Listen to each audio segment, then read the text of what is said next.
Why haven't they nerfed Fiddlesticks yet? Beats me, but hey, we've got other stuff to worry about, like how Summoner Ghost is actually broken. How's it going, Summoners? Welcome back to our channel. My name is Nathan Ng, and I'm here to bring you guys another high ELO tier list. This time we're covering tier lists in regards to patch 10.12 for high ELO, as well as elite players out there on Summoner's Rift. As you probably know, this tier list differs a little bit slightly from the tier list that you'll find on a patch rundown because this one is tailored for high levels of play exclusively. If you haven't already, I suggest you check out our patch rundown from earlier this week where we covered every single change and covered every single picks considering all ranks. Finally, for our question of the day, what champion lore do you have a soft spot for? I've got a soft spot for Amumu personally. All he wants is a friend and he's not asking for much. The guy actually kills anyone he touches, so he's kind of doomed a life of loneliness. It feels sad, man. Let me know what your answers are in the comments down below because there's a lot of deep and saddening lore in League of Legends. First things first, let's run through the top lane. We've got a ton of system changes, but if you want to know about those specifically, make sure to check out our patch rundown earlier this week. We'll be talking about them throughout the video, so if you end up feeling lost about what's going on, you just gotta go and do your homework, but I'll do my best to explain it. The system changes this patch were gigantic, and they have a big impact on the top laner tier list as well as the other four. Overall, any top laner that runs the resolve tree is going to feel stronger this patch. The reason for this is that the Unflinching rune is receiving a giant buff. Accessing tenacity is much easier for tanks and bruisers especially, so don't take it for granted. In terms of direct changes, patch 10.12 featured no direct buffs or nerfs to top laners. Only indirect changes occurred in this patch, but they've changed a lot to be honest. First, let's talk about the shifts on our tier list. Volibear has moved into the B tier. He received some hotfix buffs on patch 10.11 as well as some other ones this patch. So we'll be talking about those in the jungle section, but as a result of these, we placed Volibear in the B tier because he seems alright. His results are still lackluster, but our analysts believe that he's a pick with a ton of potential. He'll probably be S tier soon, but we're going to play it out conservatively for now because of the poor performance as of late. Next, Hecarim has moved up from the A tier from the B tier. Why, you may ask? Well, because Summoner Ghost received a massive buff this patch. The ramp-up time for the movement speed has been completely removed, and thus this pony is ready to run it down top. But like in the good way. Unless, well, you hate versing him, then it's definitely the bad way. Anyway, we've got major changes to our S tier. Speaking of ghost abusers, our analysts believe that Olaf Top will begin seeing more play in the top lane as we have placed him in the A tier for now. In our S tier, we have featured Darius, Wukong, and Fiora. Darius especially is going to come out way stronger this patch as a result of the Summoner Ghost buff as well. Most Darius players already run it, and he'll be an even bigger lane bully than before because of this buff. Our S tier features several new members now such as Kled, Shen, Jax, Renekton, Singed, Maokai, Garen, and Tryndamere as well. Singed, Garen, and Tryndamere are going to be much stronger as a result of the Summoner Ghost buffs as well. Singed and Garen also have the Predator rune, so they can begin utilizing it since its cooldown has also been reduced this patch. Just because it's high ELO doesn't mean top laners always run teleport. Summoner Ghost provides a ton of kill pressure and lane control, and players definitely make it work. Tryndamere, for example, asserts a ton of pressure on the map with suppressive split pushing and is now even stronger with the Summoner Ghost than before. There's going to be no world where you can realistically kite a fed Tryndamere anymore. Maokai was moved to the S tier from the S plus tier as a result of the ghost buffs. It's not a safe space anymore, and this tree is definitely going to get cut down every once in a while, especially by Darius, who just has an axe. That covers our top lane, so let's go ahead and head onto our jungle tier list. First up are the balance changes. Fiddlesticks got nerfed. His W damage to minion has gone down from 60% to 50%, but it's not that big of a deal. This nerf doesn't touch Fiddlesticks' damage output, and players will definitely just shrug off these changes. For now, Fiddlesticks will remain in the S plus tier. We're waiting for some bigger nerfs because this spooky scarecrow is absolutely dominating the jungle right now. Trundle also received a nerf. It's not bad that he's finding success. He's designed to hard counter tanks, and most teams usually have at least one. However, Riot has decided to target his movement speed on his W, nerfing it in the early game. It's been reduced from 30 to 50% to 20 to 52%, which means that you get 2% more movement speed in the late game. Don't take it the wrong way though, this is definitely still a nerf because he lost 10% movement speed on this ability early on. Early skirmishes and takedowns are oftentimes game deciding, and losing 10% movement speed easily changes these up. However, we don't think that this will take Trundle out of the A tier. It's enough to bar him from the S tier for sure though. Next, Volibear is up for the second round of buffs. His mana per level has been increased from 40 to 50, and his health per level is going up from 85 to 90. Volibear's Q empowered attack can no longer be interrupted once initiation, and its timing can also scale with Volibear's attack speed. Volibear's ultimate turret diving disable duration has also been changed from 2 to 4 to 6 seconds to 3 to 4 to 5 seconds as well. These are a bunch of minor buffs, meaning that it's just as effective as one big buff. What's especially nice is that his ultimate now lasts 1 second longer on in the early game. Turret dives in the late game are definitely a thing, but adding another second onto a level 6 tower dive is definitely a lot bigger than taking a second away from the late game one. By the late game, champions are tankier and the turret damage means a little bit less, while early on, a single turret shot can easily finish off an ally or yourself. Volibear has been placed into the B tier for the jungle as well. I personally felt that Volibear's Q felt a little bit clunky, so making a scale with attack speed is just a huge quality of life change. Now in regards to the changes to the tier list, Hecarim has gone from the A tier for the same reasons as the top lane. He's got a lot more speed and we might even see Predator Hecarim make a comeback as well. Same thing goes for Olaf. Ghost buffs as well as Predator changes means that he's going to be feeling much stronger than before.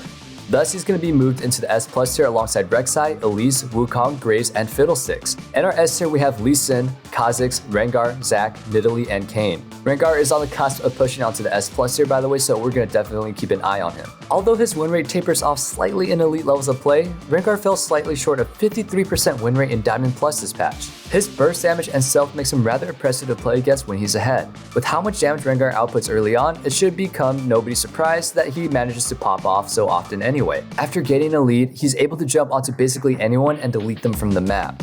And that covers our jungle tier list, so let's go ahead and hop over to the mid lane next. First up for the changes is Akali. Akali's Q damage has gone up from 25 to 125 plus 65% total AD and 60% AP to 30 to 130 plus 65% total AD and 65% AP. While this buff is rather small, it's to her Q, which it has a very short cooldown. Elite players especially are prone to even the smallest balance changes, and even our analysts expect Akali's win rate to rise a decent amount as a result of this buff. For most of the player base, it won't be the biggest deal however, but you know, people are going to play her more and that's not going to be fun. In spite of this buff, our analysts are keeping Akali in the C tier because she doesn't really feel as OP as a bunch of other champions, but she's still not very fun to go against. Certain champions seem to pop off more than Akali, and she is definitely playable. At times she can absolutely shine, but champions in higher tiers just seem to shine a lot more often than her. Next up is Brand. We actually didn't have him in our tier list because of how little he was being seen in the mid lane. Our analysts have placed him in the C tier for now because after these buffs he'll definitely be alright. It just feels like other mages can provide more in teamfights than he can, but we'll have to wait and see what happens if more people start playing him. The mana restore on his passive has gone up from 6 to 18 to 10 to 30. At worst, he'll be a mid laner that doesn't rely too much on having a blue buff, and there's definitely value in that. Cassiopeia was hit with some nerfs this patch. Her base HP was decreased from 575 to 560. Her base armor has gone down from 20 to 18, and her magic resist has gone up from 30 to 34. This should open up more potential to counterpick Cassiopeia as her armor is even lower than before. Lowering her base health should produce some similar results to a nerf that we saw a few patches ago to Diana. When Diana lost a little more than 20 base health, we saw her win rate drop significantly, and that's pretty wild. Overall, it should be easier to abuse Cassiopeia in the early game, but we're keeping her in the S tier for now. She's no longer S+ tier, but still overpowered for sure. Unexpectedly, Victor has received a buff. His Q's auto attack AP ratio was increased from 55 to 60%, the shield from 15 to 20%, and the empowered shield from 24 to 32%. While these buffs are nice, games, especially in high ELO, often don't drag out long enough for Victor to hit his late game fantasy. He will remain in the C tier in spite of these buffs. In high ELO especially, Yasuo got hit hard. Yasuo's base health has been reduced from 523 to 490, but in return his passive shield went up a little bit by 115 to 525 to 130 to 530. His W's cooldown has also been increased from 26 to 18 seconds to 30 to 18 seconds. Players are going to do everything that they can to abuse Yasuo now. His base health is extremely low, and high ELO players are going to understand that they need to break Yasuo's shield and then back off. An increased wind wall cooldown early is yet another abusable cooldown that players can take advantage of. Thus, Yasuo has been moved all the way down to the B tier. When he pops off, he'll still pop off and feel ridiculously overpowered. However, winning lanes and stopping games won't be as realistic as it was once before. Orianna has also been moved to the B tier, while Wukong has been moved to the A tier. Wukong's play rate has dropped significantly, while Orianna has proven over a couple of patches that she's as consistent as ever.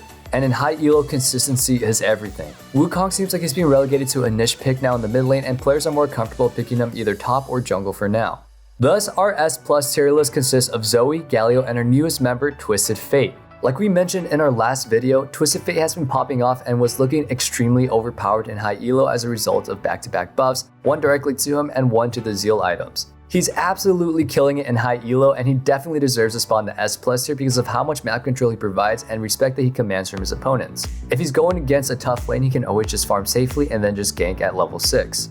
In the S tier, we have Talon, Diana, Vladimir, Fizz, Syndra, Katarina, and Cassiopeia. Vladimir with Ghost sounds quite promising and terrifying this patch, and we also expect to see a lot more control mages because of the same buffs that we've been talking about the entire video. With the mid lane covered, let's go ahead and head to the bottom lane next. In the bottom lane, let's first talk about Senna. Yep, this is an ADC Senna buff and not a support Senna one, or at least supposedly. Senna's soul drop rate upon killing a unit has gone up from 2 to 8.33%. Senna will remain an S tier pick for now, but our analysts believe that she might make it into the S plus tier next patch. They'll just need some time to see what unfolds, and if you can't wait until next patch, then we'll make sure to check out our mid-patch update sometime this week, and we'll be talking about how Senna's doing. High elo players are rejoicing to the sound of Varus nerfs. In the background, you can hear the silent cries of Varus players, but they honestly shouldn't be too sad because he'll still be an S tier pick even though he's not an S plus one. His AD per level has gone down from 3.11 to 3, and the Q's AD ratio from 1.1 to 1.65 at max charge to 1 to 1.5 at max charge. While this is a decent amount of damage that's been lost, Varus' poke is still going to have a painful mark on his opponents. As a poke champion, Varus will still be able to do his job, checking opponents so that they are unable to fight on their own terms. Finally, Xayah received a well-needed buff. Her ult base damage was increased from 100 to 200 to 125 to 375. Honestly, this buff isn't the biggest as players usually don't use Xayah's ult for damage. However, when the buff is this big, we now need to have the conversation that we needed to have. Her ult deals 175 more damage when it's level 3. She just got 175 bonus damage for free on an AoE ability. If she hits the gold mine, that is 875 bonus damage after hitting 5 opponents with it simultaneously. We've moved Xayah up to the B tier in response to this buff because it's pretty massive. High elo players will definitely feel these buffs and take advantage of them. In our S plus tier, we still have Ezreal and Kai'Sa because of how safe they are and how much damage they can output. Side note, Ezreal is basically impossible to kill with his new build, and he still deals a ton of damage. You should check out our various videos on our channel because we talked about his Death Stance build for quite a while now. In the S tier, we have Senna, Cassiopeia, Heimerdinger, Draven, Misfortune, and Varus. Alright, to wrap things up, let's go ahead and run through the bottom lane for the supports. Like the top lane, we've got no direct balance changes for the supports. However, buffs to the Unflinching rune are rather relevant for the supports as well. Melee supports that like to play aggressively are going to love these buffs. The exception might be Alistar since he already has the ability to break any crowd control by casting his ultimate. However, he'll feel a lot better with some extra tenacity since, you don't always have your ultimate ready. In terms of shifts, however, the only champion who our analysts believe that deserve to jump a tier because of this buff to Unflinching is Rakan. He's an oddball in the fact that he's a CC heavy engaged support while also being rather fragile. Rakan trades some techiness for mobility and thus crowd controls hinders him much harder than other supports. If you're wasting CC and whatnot on Leona for example, in many cases that's just what the enemy team actually wants. Rakan though, you can catch him out and kill him rather quickly. By running Unflinching, Rakan has significantly better odds of surviving even when he gets focused down. He has been moved up to the A tier accordingly.